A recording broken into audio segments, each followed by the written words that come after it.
You're watching How Leap. Let's fix Facebook video lag. First, check your internet connection. Switch between Wi-Fi and mobile data to see which is more stable. Next, update the Facebook app. Go to your App Store, search for Facebook, and tap Update. Restart your phone after updating, then clear the app's cache on Android. Go to Settings, Apps, Facebook, Storage, and tap Clear Cache.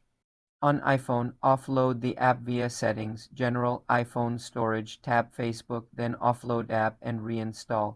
Adjust video quality settings. In the Facebook app, go to Settings and Privacy, Settings, Media, and select Videos. Choose a lower playback quality like SD only. Also, close other apps running in the background to free up memory.